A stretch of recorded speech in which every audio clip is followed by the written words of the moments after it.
ഞാൻ ഈ 2 മണിക്ക് പുലർച്ചെ പോകുമ്പോഴും 3 മണിക്ക് പുലർച്ചെ പോകുമ്പോഴും 4 മണിക്ക് പുലർച്ചെ പോകുമ്പോഴും ഒക്കെ ഓരോ പോയിന്റിലും മണിക്കൂറുകൾ വൈകിട്ടും അമ്മമാരും സഹോദരിമാരും കൈക്കുഞ്ഞുങ്ങളും പ്രായം ചെന്നവരും യുവ സുഹൃത്തുക്കളും ഈ പിഞ്ചു മക്കളും ഉൾപ്പെടെ ഇങ്ങനെ കാത്തു നിൽക്കുന്ന ഒരു സ്നേഹത്തിന്റെ മുമ്പിൽ എന്റെ നന്ദി അറിയിക്കാൻ വാക്കുകൾ മതിയാവാതെ വരും. അതുകൊണ്ട് തന്നെ ഒരു കാര്യം ഞാൻ തീരുമാനിച്ചു, ഞാൻ നന്ദി പറയുന്നില്ല, എന്റെ നന്ദി ഞാൻ പ്രവർത്തിയിൽ കാണിക്കുമെന്ന് നിങ്ങൾക്ക് ആഗ്രഹിക്കുക.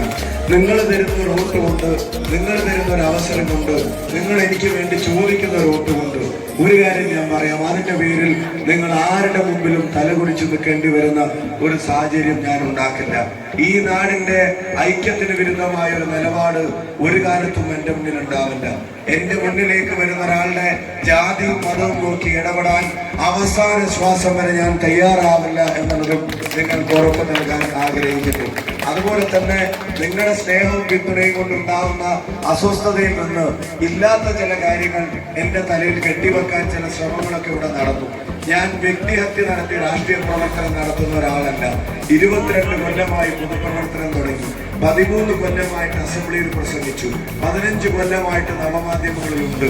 ഒരു വാക്ക് പോലും ഇന്നേ വരെ എന്റെ അസംബ്ലി പ്രസംഗത്തിൽ നിന്ന് അൺപാർലമെന്ററി ആയതിന്റെ പേരിൽ നീക്കം ചെയ്തിട്ടില്ല. കാരണം അത്തരം പദങ്ങൾ ഉപയോഗിക്കാറില്ല.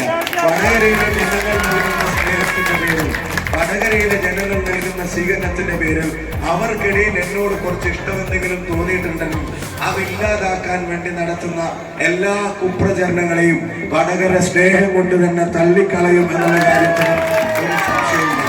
എനിക്ക് നേരായ ഉള്ള കാര്യം പറഞ്ഞിട്ട് നിങ്ങളെ ഒത്തു കിട്ടിയാൽ മതി. അത് തന്നെ പറയാൻ ധാരാളമുണ്ട്, പറഞ്ഞാൽ തീരുന്നില്ലല്ലോ. പെൻഷനും കൊടുക്കുന്നില്ല, ശമ്പളവും കൊടുക്കുന്നില്ല, 40 രൂപക്ക് പെട്രോളും ഇല്ല, ഡീസലും ഇല്ല, എന്തെല്ലാം വാക്കുകളാണ് ജനങ്ങൾക്ക് പറഞ്ഞതിപ്പോ കിട്ടാതെ പോകുന്നതൊക്കെ എല്ലാവർക്കും അറിയാം. അതുകൊണ്ട് നിങ്ങൾ കൂടെ ഉണ്ടാവണം. ഒരവസരം എനിക്ക് തരുന്നതിന്റെ പേരിൽ നിങ്ങൾ ഖേദിക്കുന്ന ഒരു സാഹചര്യം ഞാൻ ഉണ്ടാക്കില്ല. ഈ നാട്ടിലെ ചെറുപ്പക്കാരുടെ കയ്യിലേക്ക് ബോംബും വാളുമല്ല, ബാറ്റും ബോളും നമ്മൾ വെച്ചു കൊടുക്കും. അവരുടെ കയ്യിലേക്ക് പെന്നും പുസ്തകവും നമ്മൾ വെച്ചു കൊടുക്കും. അവരുടെ കയ്യിലേക്ക് തൊഴിലും ടാബും നമ്മൾ വെച്ചു കൊടുക്കും. അവര് ഈ നാടിന്റെ അനുഗ്രഹമായി മാറട്ടെ. ഇവിടുത്തെ യുവതയും വിദ്യാർത്ഥികളും വളരുമ്പോ അവർക്ക് വേണ്ട മുന്നൊരുക്കങ്ങൾ ഈ നാട്ടിൽ നടത്തുക എന്നുള്ളത് എന്റെ ഉത്തരവാദിത്വമായിരിക്കും. ഈ നാടിനു വേണ്ടി കഠിനാധ്വാനം ചെയ്യും.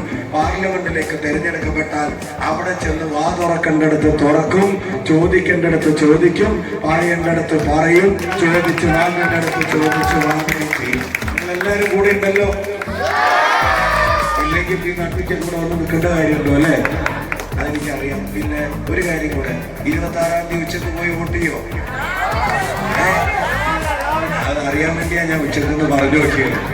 രാവിലെ തന്നെ പോകണം, എല്ലാവരെയും ചേർത്ത് പോകണം. അന്ന് ബൂത്തിന് തിരക്കാണ്, ഉച്ചയ്ക്ക് ശേഷം ആക്കാം വൈകുന്നേരം ആക്കാം എന്ന് പറയണ്ട, രാവിലെ തന്നെ പോയി ചെയ്തിട്ട് വരിക. അതുപോലെ തന്നെ അത് ശരി, ഞാൻ പ്രസംഗിക്കുമ്പോൾ വെള്ളം കൊടുക്കുക, എനിക്ക് തരാതിരിക്കാൻ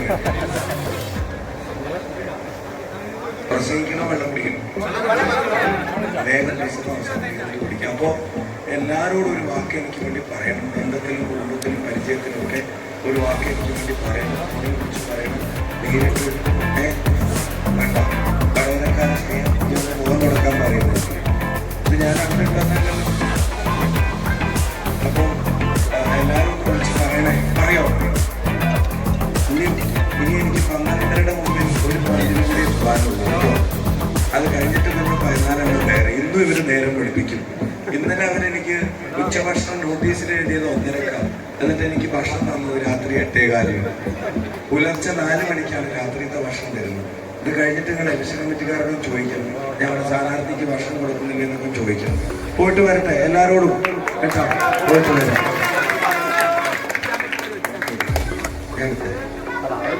വണ്ടിയുടെ കല എൻ്റെ വെള്ളം കറ്റി പോയി.